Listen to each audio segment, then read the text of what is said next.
Hello friends, आज की class में हमारे क्वेश्चन रहेंगे प्रीवियस ईयर एग्जाम्स क्वेश्चन जो कि एचटेट 2023 में आए हुए हैं।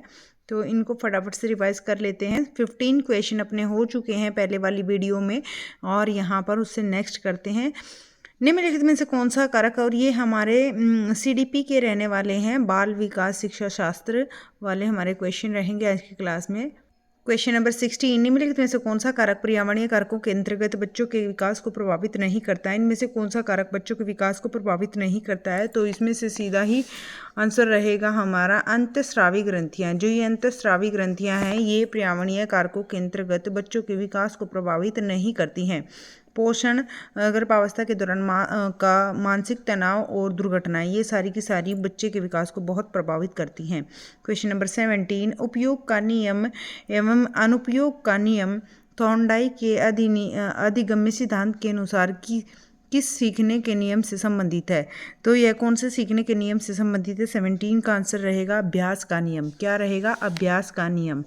उपयोग का नियम एवं अनुपयोग का नियम थॉर्नडाइक के अधिगम्य सिद्धांत के अनुसार किसी सीखने के नियम से संबंधित है? अभ्यास के नियम से संबंधित है। निम्नलिखित में से कौन सी विशेषता पियाजे द्वारा प्रतिपादित संज्ञानात्मक विकास सिद्धांत की मूर्त संक्रियात्मक अवस्था से संबंधित नहीं है? तो इनमें से कौन सी संबंधित नहीं है? यहाँ पर हमारा आंसर रहेगा सी, जीववाद। जो ये है ये संबंधित नहीं है। कौन सी? जीववाद।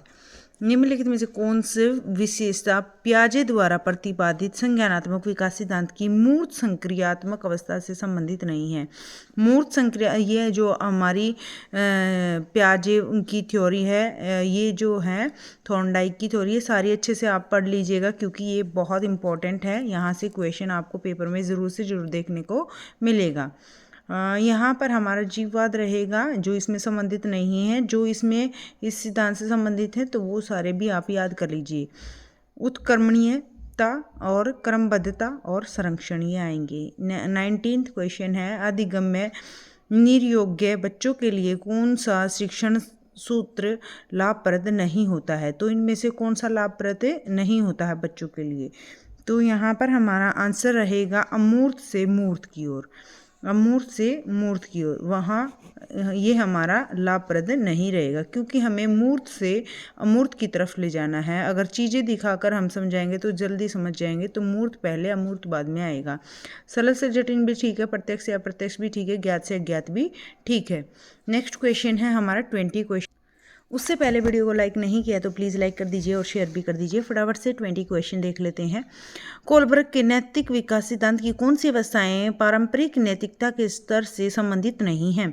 तो यहाँ पर कौन सी संबंध जो है नैतिकता के स्तर से संबंधित नहीं है? 20 का क्या आंसर रहेगा हमारा?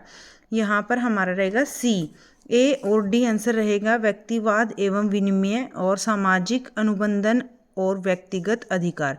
तो इसका आंसर रहेगा हमारा 20 का सी, ए और डी। ये हैं नैतिकता के स्तर से संबंधित नहीं हैं ये अवस्थाएं। व्यक्तिवाद एवं विनिमय और जो संबंधित है वो भी याद कर लीजिए। अच्छे अंतर व्यक्तिगत संबंध, सामाजिक व्यवस्था बनाए रखना, ये कोलबर्ग के नैतिक विकास सिद्धांत की अवस्थाओं में संबंधित है।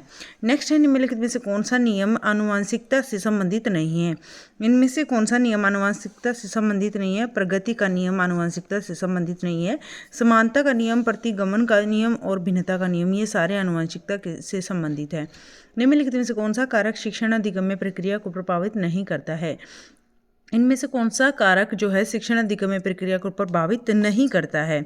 तो इसका आंसर रहेगा शिक्षक का शारीरिक रूप, ये प्रभावित नहीं करता है। शिक्षक का विषय वस्तु का ज्ञान भी होना चाहिए और शिक्षक का मानसिक स्वास्थ्य भी होना चाहिए अच्छा, शिक्षक का संप्रेषण कौशल भी होना चाहिए। नेक्स्ट है हमारा पियाजे के नैतिक सिद्धांत विकास सिद्धांत के अनुसार किशोरावस्था है। तो किशोरावस्था क्या है?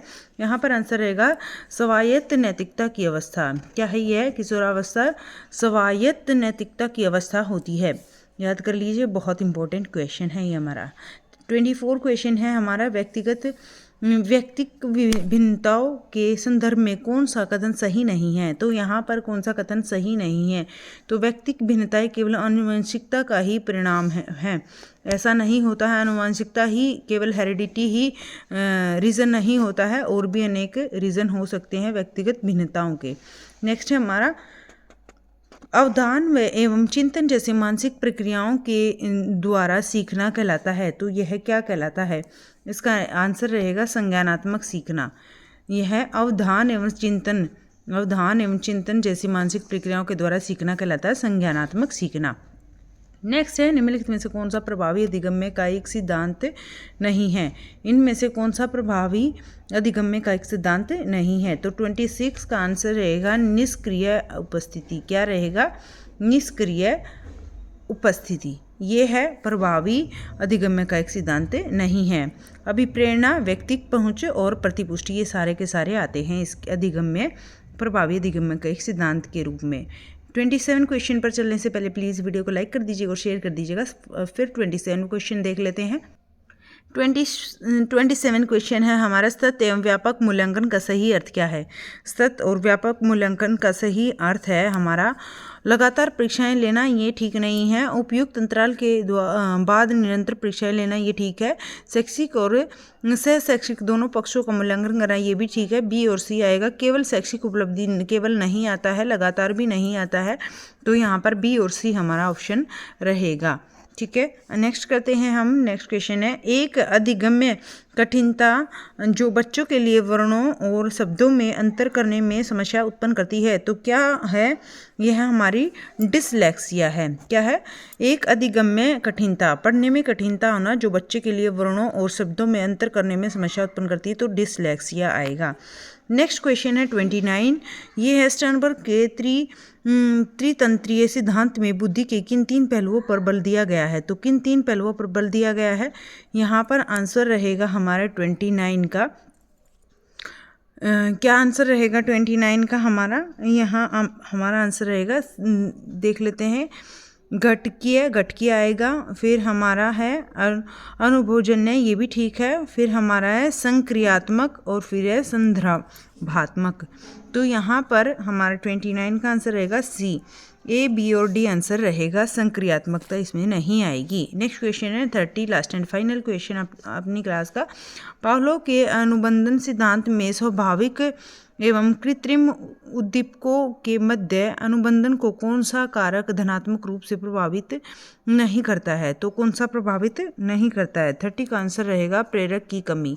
ये प्रभावित नहीं करता है। उद्दीपकों के प्रस्तुतिकरण का उपयुक्त समय, ये भी प्रभावित करता है। उद्दीपकों के पुनरावृत्ति और नियंत्रित वातावरण, ये सभी प्रभावित करते हैं। ठीक है friends, thank you so much, bye bye, take care, good night. फिर मिलते हैं नेक्स्ट वीडियो में। हंसते रहें, मुस्कुराते रहें।